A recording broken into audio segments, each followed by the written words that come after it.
നമസ്കാരം, ഏവർക്കും ഇൻഫോമീഡിയ കേരളത്തിലേക്ക് സ്വാഗതം. യുഎഇയിലെ സ്വകാര്യ മേഖലയിലെ ഇമിറാത്തി തൊഴിലാളികൾക്ക് പുതിയ ശമ്പള നിയമം വന്നതായി നിങ്ങൾക്കറിയാമോ? 2026 ജനുവരി 1 മുതൽ സ്വദേശികൾക്ക് കുറഞ്ഞത് 6000 ദിർഹം പ്രതിമാസ ശമ്പളം ഉറപ്പാക്കാൻ ഹ്യൂമൻ റിസോഴ്സ് ആൻഡ് എമിറാറ്റൈസേഷൻ മന്ത്രാലയം കർശന തീരുമാനമെടുത്തു. പുതിയ നിയമത്തിന്റെ പശ്ചാത്തലം എന്താണ്? യുഎഇ സർക്കാരിന്റെ എമിറേറ്റൈസേഷൻ പദ്ധതി എന്തിനാണ്? രാജ്യത്തിന്റെ ദേശീയ തൊഴിലാളി നയം ശക്തിപ്പെടുത്തുക. പൗരന്മാരെ സ്വകാര്യ മേഖലയിൽ ജോലി ചെയ്യുന്നതിന് പ്രോത്സാഹിപ്പിക്കുക. 2026 മുൻപേ ശമ്പള വ്യവസ്ഥകൾ മതിയായിരുന്നു. വ്യത്യസ്ത കമ്പനികളിൽ വ്യത്യസ്ത ശമ്പള നിരക്കുകൾ, ചെറിയ ശമ്പളത്തിൽ സർക്കാർ അപേക്ഷകൾ സ്വീകരിക്കാതെ പലപ്പോഴും പ്രശ്നങ്ങൾ ഉണ്ടായിരുന്നു. എന്നാൽ പുതിയ നിയമപ്രകാരം 6000 AED മാസശമ്പളത്തിന് താഴെ ജോലി ചെയ്യുന്നത് അംഗീകരിക്കില്ല. നിയമം പാലിക്കാത്ത കമ്പനികൾക്ക് കർശന നടപടിയുണ്ടാകും. യുഎഇയിൽ ഇപ്പോൾ പൊതുമേഖലയ്ക്ക് പുറത്തുള്ള എമിറാത്തി തൊഴിലാളികളുടെ എണ്ണത്തെക്കുറിച്ച് എങ്ങനെയെന്ന് നോക്കാം. ഔദ്യോഗിക അറിയിപ്പും പ്രവർത്തന മാർഗങ്ങളും എങ്ങനെയാണ്? ഡിസംബർ 27 സ്മാർട്ട് ആപ്ലിക്കേഷൻ വഴി ഔദ്യോഗിക അറിയിപ്പ് വന്നിരുന്നു. നിയമം പ്രാബല്യത്തിൽ വരുന്നത് 2026 ജനുവരി 1 മുതലായിരുന്നു. ഇതിൽ എന്ത് ബാധിക്കും? പുതിയ തൊഴിൽ പെർമിറ്റ് അപേക്ഷകൾ, പുതുക്കലും ഭേദഗതികളും എങ്ങനെ? പ്രവർത്തന മാർഗങ്ങൾ എന്തെല്ലാമാണ്? ശമ്പള രേഖകൾ പുതുക്കലുകൾ, ഓട്ടോമേറ്റഡ് ഓർമ്മപ്പെടുത്തലുകൾ. ചെറുതല്ല, കമ്പനി നൽകിയ അപേക്ഷാ ശമ്പള മാനദണ്ഡം പാലിക്കാതിരിക്കുമ്പോൾ പ്രോസസിംഗ് ബ്ലോക്ക്. തൊഴിലുടമകൾക്ക് അറിയിപ്പ് ലഭിക്കുന്ന വഴി ജോലി ചെയ്യുന്നവരും തൊഴിൽ അധികൃതരും ഒരേ സമയം നിരീക്ഷണം നടത്താൻ സാധിക്കും. 6000 AED ശമ്പളം എങ്ങനെ ബാധിക്കും?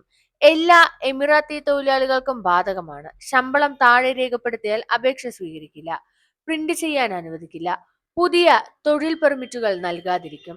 ഉദാഹരണത്തിന്, കമ്പനി എ 5500 AED ശമ്പളത്തിലുള്ള ജോലി നൽകിയാൽ ജൂൺ 30 ക്രമീകരിക്കണം.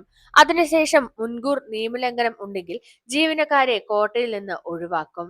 നിങ്ങളുടെ യുഎഇ ജീവനക്കാർ 6000 AED മിനിമം ശമ്പളം ലഭിക്കുന്നുണ്ടോ എന്ന് പരിശോധിക്കാൻ ഈ നിയമം സഹായമാകുമെന്നാണ് നിങ്ങൾക്ക് തോന്നുന്നുണ്ടോ?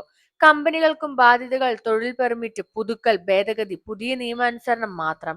ശമ്പള മാനദണ്ഡം പാലിക്കാത്ത കമ്പനികൾ, പുതിയ പെർമിറ്റുകൾ നിരോധനം, എമിറാത്തി നിയമനങ്ങളിൽ വിലക്കുകൾ. ജൂൺ 30 കാലയളവ് അതുവരെ ക്രമീകരണം നടത്തിയിരിക്കണം. ശമ്പള വർധനവ്, തൊഴിൽ പാക്കേജ് പുതുക്കൽ, നിയമപരാമർശങ്ങൾ. നിയമത്തെ മനസ്സിലാക്കാൻ HR സിസ്റ്റം അപ്ഡേറ്റ് ചെയ്യണം. എമിറേറ്റൈസേഷൻ ലക്ഷ്യങ്ങൾ, തൊഴിലാളികളുടെ ഗുണങ്ങൾ എന്തെല്ലാമെന്ന് നോക്കാം. പൗരന്മാർക്ക് സ്ഥിരതയുള്ള തൊഴിൽ, ശമ്പള സുരക്ഷ, തൊഴിൽ മേഖലയിൽ നീതിമൂല്യങ്ങൾ ഉറപ്പാക്കുക. ഇതിൽ നിന്ന് ലഭിക്കുന്ന പ്രതീക്ഷകൾ എന്തെല്ലാമാണ്? കുറഞ്ഞ ശമ്പളത്തിൽ ജോലി ചെയ്യുന്നത് അവസാനിപ്പിക്കുക. സ്വകാര്യ മേഖലയിലെ ഉയർന്ന ക്വാളിറ്റി ജോലികൾക്ക് താല്പര്യം വർദ്ധിപ്പിക്കുക. യുഎഇ നാഷണൽസിന്റെ തൊഴിൽ സാധ്യതകൾ മെച്ചപ്പെടുമെന്ന് നിങ്ങൾ കരുതുന്നുണ്ടോ? കമന്റ്സിൽ നിങ്ങളുടെ അഭിപ്രായം പങ്കുവയ്ക്കുക.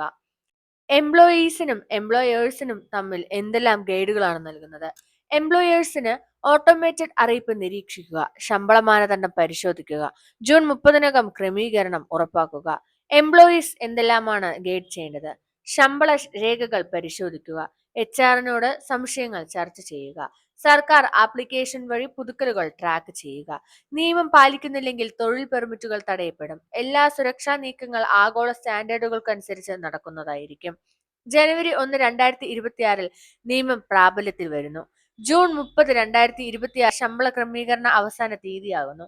ജൂലൈ 1, 2026 നിയമം പാലിക്കാത്തത് ജീവനക്കാരെ കോട്ടയിൽ നിന്ന് ഒഴിവാക്കാൻ പുതിയ പെർമിറ്റുകൾ നിരോധിക്കൽ സാധ്യതയുണ്ടാവും. യുഎഇ 2026 നിയമം സംബന്ധിച്ച എല്ലാ പ്രധാന വിവരങ്ങളും: എമിറാത്തി തൊഴിലാളികൾക്ക് 6000 AED മിനിമം ശമ്പളമാക്കണം. കമ്പനീസിന്റെ ജോലി പെർമിറ്റുകൾ നിയമം അനുസരിച്ച് നൽകണം. ജൂൺ 30 എല്ലാ ക്രമീകരണങ്ങളും ചെയ്തിരിക്കണം. ഈ വീഡിയോ നിങ്ങൾക്ക് ഉപകാരമെന്ന് തോന്നിയാൽ ലൈക്ക് ചെയ്യാനും ഷെയർ ചെയ്യാനും സബ്സ്ക്രൈബ് ചെയ്യാനും മറക്കരുത്. കമന്റിൽ നിങ്ങളുടെ അഭിപ്രായം പറയുക. ഇതുപോലെയുള്ള ഇൻഫോർമേറ്റീവ് വീഡിയോസിനായി ചാനൽ സപ്പോർട്ട് ചെയ്യുക. നന്ദി.